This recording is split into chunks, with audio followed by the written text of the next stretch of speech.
concerning you raised a lot of issues at the moment, but because we also remember that before they defected and left the APC, the chairman had said they were very important members of the party. They wanted them to stay, but after they've left, now many feel yes, they no longer are important. Is it because they've left? But let me bring in Honorable Yusuf to get his perspective about some of the particular issues that you have raised. Saying, look, if I could understand you, you still think all of these issues are just plainly politics. Honorable Yusuf.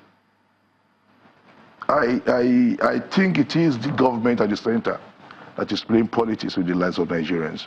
How?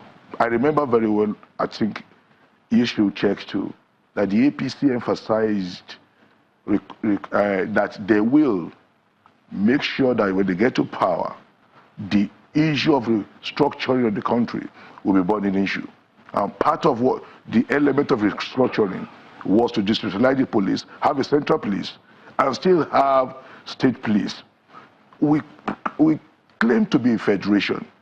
Anywhere you have a federation, there is a federal police, and there is a regional. If you have county police in other places with responsibility for within those counties, nobody is saying that we should give absolute control of security forces to these governors. But we are saying that we should have a central police that will take up responsibilities that are federally or beyond the capacity of the state police. It is not a thing that should happen in this swoop. It should be a gradual thing.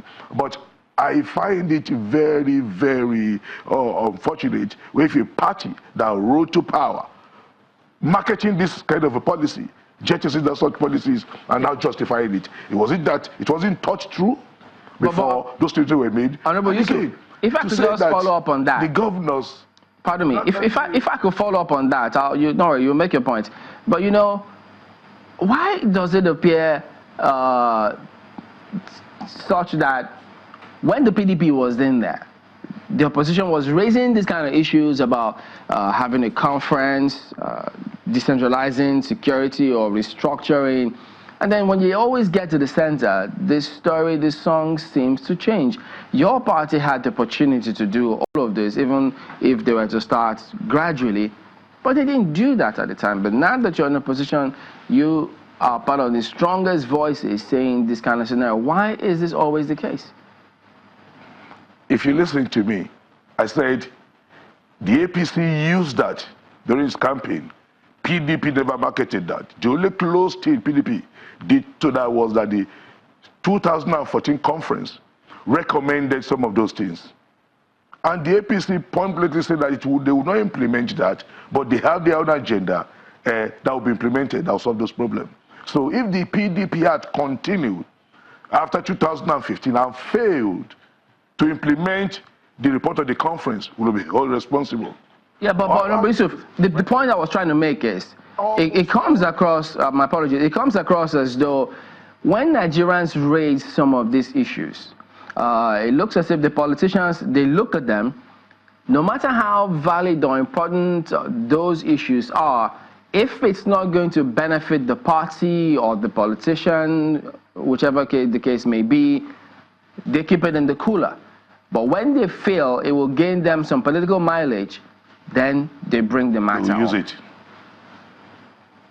It's so unfortunate that that is where we find ourselves. And I am privileged to be in the House when the PDP was in government. And I stand there to be corrected. I stood on the floor against certain policies of the PDP as a member of PDP. So I am not here to defend the fact that there were not shortcomings and limitations, but I find it extremely unfortunate when I find a party come to government on this platform, on these promises, and you now come to get to power, all you do is blame and shift responsibility. So by implication, you had never sat down and convinced or had a roadmap on not to how you lead Nigerians. All you did was that look at the genuine of Nigerians and claim to be one of those who will help solve such limitations and such tendencies. So I am not only briefed to those limitations that happen in the PDP. The unfortunate subsidy crisis in 2012, I moved the motion. I'm a PDP member on the floor. So what we're saying is, why is it becoming politics when people raise those issues you raised when you're coming to power? I expect that the government will come out that this is what I've been done, this is what what we have done. There are more killings under this government than Boko Haram did. Look, all of a sudden, he and so many people have forgotten when Abuja was like probably a den of Boko Haram. I mean, he's from Kogi State, and he has probably forgotten how Kogi State was one of the center of Boko Haram, that, you know, before APC came to power. And people that drive from here to Kano or from here to Maiduguri, people have forgotten how many checkpoints you need to go through before you get to your places. I mean, so, you know, and I also sympathize with him. I understand. I was, you know, we were through this kind of thing in opposition, so I can understand the pain that he's going through, you know, as an opposition member. And so he could say anything, you know, just to have something to say. I said we also at one time were just talking from both sides of our mouth. But anybody that will tell you there is no improvement in the economy of this country, or there is no improvement in security, it's just you know, politics. But Honorable, can we actually say that there's been improvement in security to those who are in Zamfara, in Sokoto, in Benue, in Taraba? Can we say that to them, and will they buy it? No, I agree. I accept the fact that, yes, there are places where the security situation has degenerated. Zamfara is one of the places, yes. But then what of Niger Delta? Before we came, there were crises in Niger Delta, but it's not there now. So it is true we have problem as a nation. It's true that there are some places that the government needs to, you know, wake up. The government needs to pay more attention to ensure that the security situation improves. I agree. I accept the fact that, look, Zamfara is really bad. Benue is bad. Plateau, you know, is bad. But to some extent, there is political undertone. Some of us politicians, you know, use blood to play politics.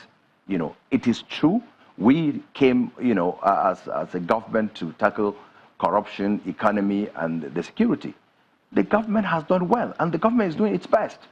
But unfortunately, religious and ethnicity has been brought into it. So this is a new dimension. That's why you see all these, you know, crises across the country in some place like in Benue or in Plateau, where on the 23rd of last month when we had our convention, I remember Dogara's chairman, you know, party chairman, was killed on the way to Bauchi, thinking that he was a Muslim. You know, these kind of things. So some of these things are politics, sadly. And we as the elites of this country need to. It's not just government. It's not about just government. Who is government? We are government. If we're going to go by your submission right now, and all the politicians should be arrested and prosecuted if they are, as you said, they are playing with the lives of Nigerians in the name of playing politics. Sadly, some politicians play with the lives of the people. Sadly, some politicians dance on dead bodies. Sadly, politicians use dead bodies, you know, use blood to play politics. Sadly, and honestly, as elites in the country need to come together to tell ourselves the truth.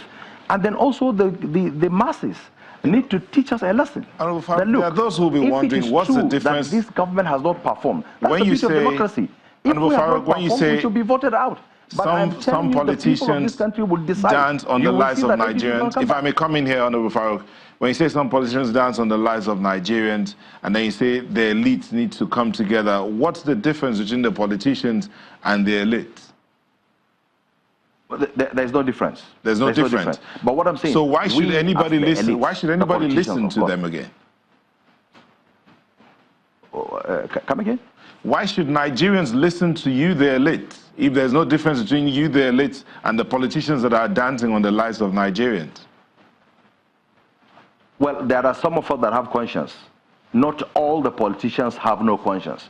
But so those of us that have conscience should come together to save this country. The country belongs to all of us, whether you are PDP or APC. If there is no peace, there will not be a nation. And honestly, I think we need to come back to our senses, the elites. And if we don't, the masses should teach us a lesson through the vote. Okay, let me ask you one more question before I bring on who decides not to be on the side of the people. You said some things earlier, and I thought we should step back a bit. You said the Zamfara state governor doesn't stay in Zamfara. He's always in Abuja. That is true. And I wanted to ask you this question.